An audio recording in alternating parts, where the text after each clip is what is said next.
አስፈሪው የህወሓት አፈሳ ተማሪዎች በፍርሃት ከግቢ አንወጣም ሲሉ ተደምጠዋል። በመቀለ ምን እየተከናወነ ነው?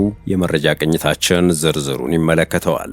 ከሰሞኑ የሱዳን መዲናን የሚያገናኘውን የሰሜን ኮርዶፋን ቀጠና የተነጠቁት ጄኔራልና ጦራቸው ካርቱም እንገናኝ ሲሉ በአደባባይ ዝተዋል። ኢትዮጵያዊ ሰው ደግሞ ከጎናችሁ ነን ሲሉ ለጄኔራል አልቡርሃን ድጋፋቸውን ቸረዋል። እየተለዋወጠ በመጣው የሱዳኑ የእርስ በርስ ጦርነት ዙሪያ ያጠናቀርነውን ዘገባም ትሰማላችሁም። ጤና ይስጥልን ውድ ቤተሰቦቻችን፣ የዕለቱ የመረጃ ቅኝታችን በመግቢያችን ላይ ያደመጣችሁትን ጉዳይ እንደሚከተለው በዝርዝር ያስደምጣችኋል። እየሰማችሁን አብራችሁን ቆዩ ብለናል።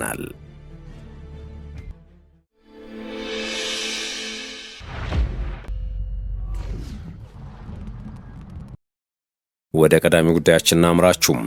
አስፈሪው የህወሓት አፈሳ ተማሪዎች በፍርሃት ከግቢ አንወጣም ሲሉ ተደምጠዋል። በመቀለ ምን እየተከናወነ ነው? ተከታዩ ዘገባ ምላሽ አለው።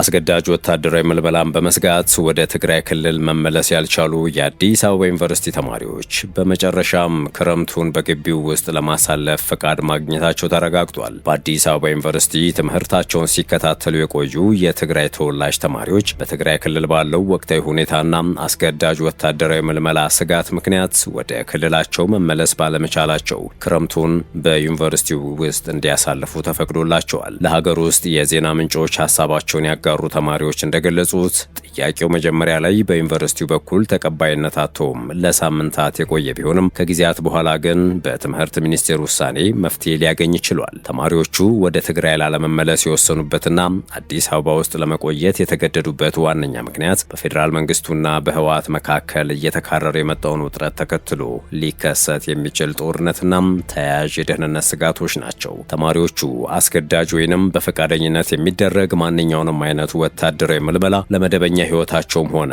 ለወደፊት የትምህርት ጉዟቸው ትልቅ አደጋ እንደሆነ ተናግረዋል። ከዚህ በተጨማሪም አንዳንዶቹ ተማሪዎች የትራንስፖርት ወጪን የመሸፈን አቅም የሌላቸው በመሆኑ አዲስ አበባ ለመቆየታቸው ተጨማሪ ምክንያት እንደሆነ ማስረዳታቸውን ዋዜማ ራዲዮ ዘግቧል። እንደ ተማሪዎቹ ገለጻም ጥያቄው በተደራጀ መንገድ የቀረበው በሰኔ ወር መጀመሪያ አካባቢ ነው። የ286 ተማሪዎች ስም ዝርዝር ተዘጋጅቶ ለአዲስ አበባ ዩኒቨርሲቲ የተማሪዎች ልማትና ስኬት ጽህፈት ቤት በደብዳቤ ለማስገባት ተሞክረው የነበረ ቢሆንም ዩኒቨርሲቲው ከላይ የመጣ መመሪያ የለም፣ ጥያቄያችሁን ማስተናገድ አንችልም በማለት ደብዳቤውን ሳይቀበል ቀርቷል። ከሳምንታት ቆይታ በኋላ ጥያቄ ያቀረቡት ተማሪዎች ቁጥር 344 መድረሱን የገለጹት ምንጮች የዩኒቨርሲቲው አንድ ከፍተኛ አመራር ጉዳዩ ፖለቲካዊ ይዘት ያለው በመሆኑ ዩኒቨርሲቲው ጣልቃ መግባት እንደሌለበት በመጥቀስ ጥያቄያቸውን ለትምህርት ሚኒስቴር ቢያቀርቡ የተሻለ እንደሚሆን እንደነገሯቸው አስረድተዋል። በዚህም መሰረት ጥያቄው ለትምህርት ሚኒስቴር ከቀረበ ከአንድ ወር በኋላ ሚኒስቴር መስሪያ ቤቱ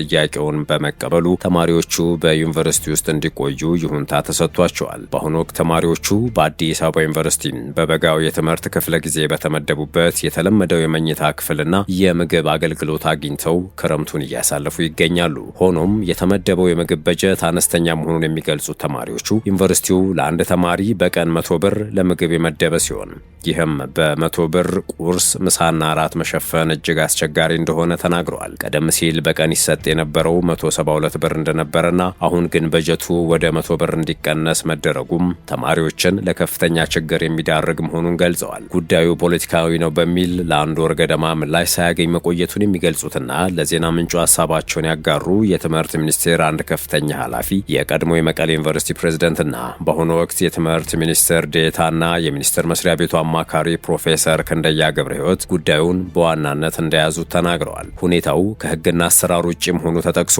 ክርክር ሲደረግበት የቆየ መሆኑን የገለጹት ኃላፊው ከብዙ ውይይቶች በኋላ በትምህርት ሚኒስትሩ ብርሃኑ ነጋ ለአዲስ አበባ ዩኒቨርሲቲ የይሁንታ ደብዳቤ መምራታቸውን አብራርተዋል። የአዲስ አበባ ሳይንስና ቴክኖሎጂ ዩኒቨርሲቲን ጨምሮ በሌሎቹ የሀገሪቱ ክፍሎች ባሉ ዩኒቨርሲቲዎች ትምህርታቸውን ሲከታተሉ የቆዩ የትግራይ ተወላጅ ተማሪዎች በያሉበት ክረምቱን እንዲያሳልፉ ጥረት ሲደረግ እንደነበረ ገልጸው አሁን ላይ የደረሰበት ደረጃ ግን በእርግጠኝነት መናገር እንደማይችሉ ተናግረዋል። እኚሁ ኃላፊ እንደሚሉት የሚኒስትሮች ምክር ቤት ባወጣው መመሪያ መሰረት አዲስ አበባ ዩኒቨርሲቲ በኢትዮጵያ የመጀመሪያው ራስ ገዝ ዩኒቨርሲቲ እንዲሆን ቢወሰንም ይህ የራስ ገዝነት ሂደት በአንድ ጀንበር ሙሉ በሙሉ የሚጠናቀቅ ሳይሆን ለተወሰኑ ዓመታት የሚቆይ የሽግግር ጊዜ ያለው ነው። ዩኒቨርሲቲው በራሱ የትምህርት አሰጣጥ ስርዓት የመቅረጽ የራሱን የውስጥ ደንቦችና መመሪያዎችን የማውጣት ተማሪዎችም በራሱ መስፈርት የመቀበልና የሰራተኞቹን ስምሪት የማስተዳደር ለማስተዳደር ሰፊ ነጻነት እንዳለው ገልጸው ነገር ግን ዩኒቨርሲቲው አሁንም ቢሆን ዋናው የሥራ ማስኬጃ በጀት የሚመደብለት ከፌዴራል መንግስት እንደሆነ ተናግረዋል። ዩኒቨርሲቲው የቱንም ያህል ራስ ገዝ ቢሆን ከሀገራዊ ደህንነት፣ ከተማሪዎች ጥበቃና ከትምህርት ፖሊሲ ጋር የተያያዙም ትልልቅ ውሳኔዎች ላይ በትምህርት ሚኒስቴርና በፌዴራል መንግስቱ የበላይ ውሳኔ ስር ይወድቃል በማለት አብራርተዋል። የኢትዮጵያ ሰብአዊ መብቶች ኮሚሽን ሰኔ 27 2018 ዓ.ም ባወጣው ሪፖርት በትግራይ ክልል እየተካሄደ ነው ባለው የግዳጅ ወታደራዊ ምልመላ ከሚታፈሱ ሰዎች መካከል አብዛኞቹ ከ18 ዓመት በታች መሆናቸውን ማረጋገጡን ጠቅሶ በክልሉ የሚካሄደውን ሰዎችን በግዳጅ ለወታደራዊ ምልመላ ወይንም ለጦርነት የማሰማራት ተግባር እንደ ጉልበት ብዝበዛና የጦር ወንጀል ሊቆጠር እንደሚችል መግለጹ ይታወሳል። ዕለታዊ የመረጃ ቅኝታችን እንደቀጠለ ይገኛል። እኛ بنوعد من هنا بنوعد شعبنا كله احنا هدفنا الخرطوم تفكروا في الخرطوم ከሰሞኑ የሱዳን መዲናን የሚያገናኘውን የሰሜን ኮርዶፋን ቀጠና የተነጠቁት ጄኔራልና ጦራቸውን ካርቱም እንገናኝ ሲሉ በአደባባይ ዝተዋል። ኢትዮጵያዊ ሰው ደግሞ ከጎናችሁ ነን ሲሉ ለጄኔራል አልቡርሃን ድጋፋቸውን ችረዋል። እነዚህ በአልጀዚራ የፊት ገጽ ላይ የሚታዩት የሱዳን ፈጥኖ ደራሽ ኃይል ወታደሮች በአዛዣቸው ጄኔራል መሐመድ ሐምዳን ዳጋሎ ሄሜቲ ትዕዛዝ ሲሰጣቸው ነው። ሄሜቲ ከዚህ በኋላ ከእናንተ ጋር የምንገናኘው ካርቱም ነው፣ ስለ መዲናችን ካርቱም አስቡ፣ ግን ከሁሉ የሚቀድመውና ከናንተ የምንፈልገው ዲሲፕሊን ነው፣ ምክንያቱም ጦር ሰራዊታችን ዲሲፕሊንድ ስለሆነ ሲሉ ተደምጠዋል። ሁለተኛው ከናንተ የሚጠበቀው ቁም ነገር ራሳችሁን እንደገና አደራጅታችሁ አጠናክሩ የሚል ምክረ ሐሳብ ሲሆን በፍጥነት ተዋጊው ይዘጋጅ፣ ይደራጅ፣ ከዚያም ጦር መሳሪያዎቻችን፣ ሾፌሮቻችን መሆናችሁ የትኛውም ዩኒት ዝግጁ ሆኑ በማለት ነው ያሳሰቡት። ሄሜቲ ይህንን ማስጠንቀቂያ ያስተላለፉት በጄኔራል አልቡርሃን የሚመራው የሱዳን ጦር የሰሜን ኮርዶፋን አካባቢ በፍጥነት መቆጣጠሩን ተከትሎ ነው። አልቡርሃንና ጦራቸው የሰሜን ኮርዶፋን ግዛት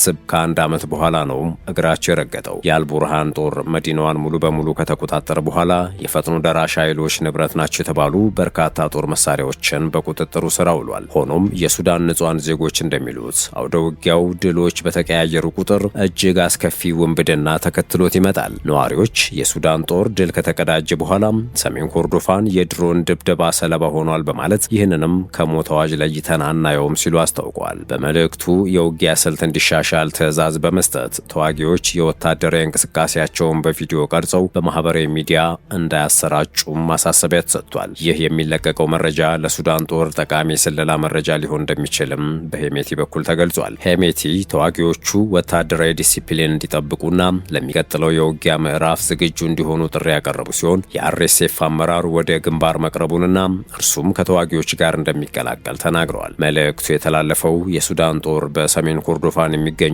በርካታ ስትራቴጂካዊ ስፍራዎችን መቆጣጠሩን ካስታወቀ በኋላ ነው። የቅርብ ጊዜ የጦር ሜዳ እንቅስቃሴዎች በአርኤስኤፍ ላይ ጫና ቢፈጥሩም ሄሜቲ የወታደራዊ ኃይሉ እቅድ እንዳልተቀየረ በመግለጽ ተዋጊዎቹ ወደ ካርቱም ለሚደረገው ቀጣይ ዘመቻ እንዲዘጋጁ አሳስበዋል። በ2023 በፈረንጆቹ አቆጣጠር ሚያዝያ ወር በኋላ የተቀሰቀሰው የሱዳን ግጭት እስካሁን ሕይወታቸውን ካጡት ተጨማሪ 14 ሚሊዮን ዜጎች መፈናቀላቸውን የሚሰማው የሁለቱ ጄኔራሎች ጦርነት በምድራችን እጅግ አውዳሚዎቹ ከተባሉት መካከል በግንባር ቀደምነት የሚጠቀስ ነው። ከዚሁ ጋር በተያያዘ የኢጋድ ዋና ጸሐፊ ከሱዳኑ አልቡርሃን ጋር ተወያይተዋል።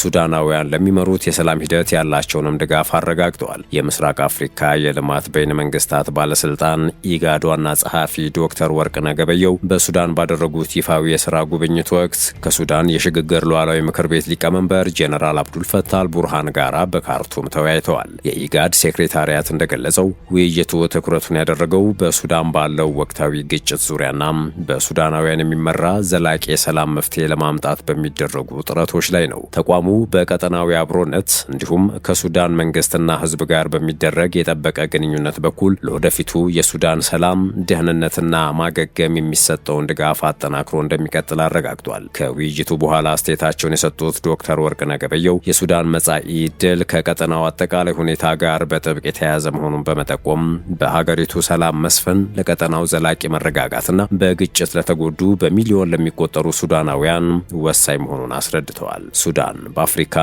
በመካከለኛው ምስራቅ መካከል ያለች ስትራቴጂካዊ ድልድይ እንደመሆኗ መጠን በሀገሪቱ ሰላም መስፈን ለቀጠናው መረጋጋት ብቻ ሳይሆን ከሁሉም በላይ የዚህን ግጭት ከፍተኛ መከራ እየተሸከሙ ለሚገኙ በሚሊዮን ለሚቆጠሩ ሱዳናውያን እጅግ አስፈላጊ ነው ሲሉም ዶክተር ወርቅነህ ተናግረዋል። አክለውም ኢጋድ የሱዳን ሕዝብ ለሚያደርገው የሰላም የመረጋጋትና የማገገም ጥረት የሚያደርገውን ድጋፍ አጠናክሮ እንደሚቀጥል ገልጸዋል። የኢትዮጵያ መንግስት ለሱዳን ፈጥኖ ደራሽ ኃይሎች ድጋፍ ይሰጣል የሚል ውንጀላ ቢቀርብበትም የቀድሞ የውጭ ጉዳይ ሚኒስትር ወርቅነህ ገበየሁ ግን ለሀገሪቱ ሉዓላዊ ሽግግር ምክር ቤት ውግንናቸውን አሳይተው ተመልሰዋል። ውድ ቤተሰቦቻችን የሰዓቱ የመረጃ ጥንቅራችን አበቃ። ስለተከታተላችሁን አመሰግንን። በያላችሁበት ሰናይ ጊዜን ተመኘን።